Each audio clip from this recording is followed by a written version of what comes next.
Recent గా Sanjay Dutt the great Indian Kapil Sharma షోలో సునీల్ శెట్టితో కలిసి సందడి చేశారు. ఆ కార్యక్రమంలో తాను జైల్లో గడిపిన రోజులను గుర్తు చేసుకున్నారు. అక్కడ ఎదురైన కొన్ని ఆసక్తికర అనుభవాలు పంచుకున్నారు. జైలు సూపరింటెండెంట్ ను ఒకసారి తాను గడ్డం తీయించమని అడిగానని, ఆయన మిశ్రా అనే ఖైదీని నియమించినట్లు తెలిపారు. మిశ్రాతో జరిగిన సంభాషణను కూడా తెలిపారు. ఎంతకాలం నుంచి జైల్లో ఉంటున్నావని మిశ్రాను అడిగాను. అతడు ఏకంగా 15 ఏళ్ల నుంచి ఉంటున్నట్లు తెలిపారు.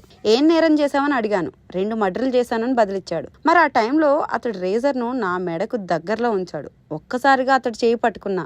మా ఇద్దరి మధ్య ఒక సాదా సీదా సంభాషణతో ఆ రోజు గడిచింది. జైల్లో నేను కుర్చీలు, కాగితపు సంచులు తయారు చేశాను. అలాగే ఒక రేడియో స్టేషన్ ను ప్రారంభించాను. అది జైలు లోపల మాత్రమే ప్రసారం అయ్యేది. దానికి కూడా డబ్బులు ఇచ్చేవారు. ఖైదీలు అందరితో కలిసి కామెడీ చేసేవాడిని. కొందరు స్క్రిప్ట్ రాసేవారు. అక్కడ గ్రూప్ ను కూడా తయారు చేశాను. దానికి నేను డైరెక్టర్ని, ఖైదీలు యాక్టర్లుగా ఉండేవాళ్ళు అని సంజయ్ పంచుకున్నారు. ఇక తన జీవితంలో జరిగిన ఏ విషయానికి బాధపడడం లేదని సంజయ్ తెలిపారు. కానీ తన తల్లిదండ్రులు తనను విడిచి త్వరగా వెళ్లిపోయారనే బాధ మాత్రం ఎప్పటికీ ఉంటుందన్నారు.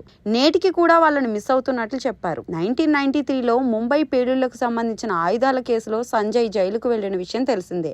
2013 నుంచి 16 వరకు ఆయన జైల్లోనే ఉన్నారు. అతడు జైలు జీవితంపై రాజ్ కుమార్ హిరానీ సంజు అనే చిత్రాన్ని కూడా రూపొందించారు.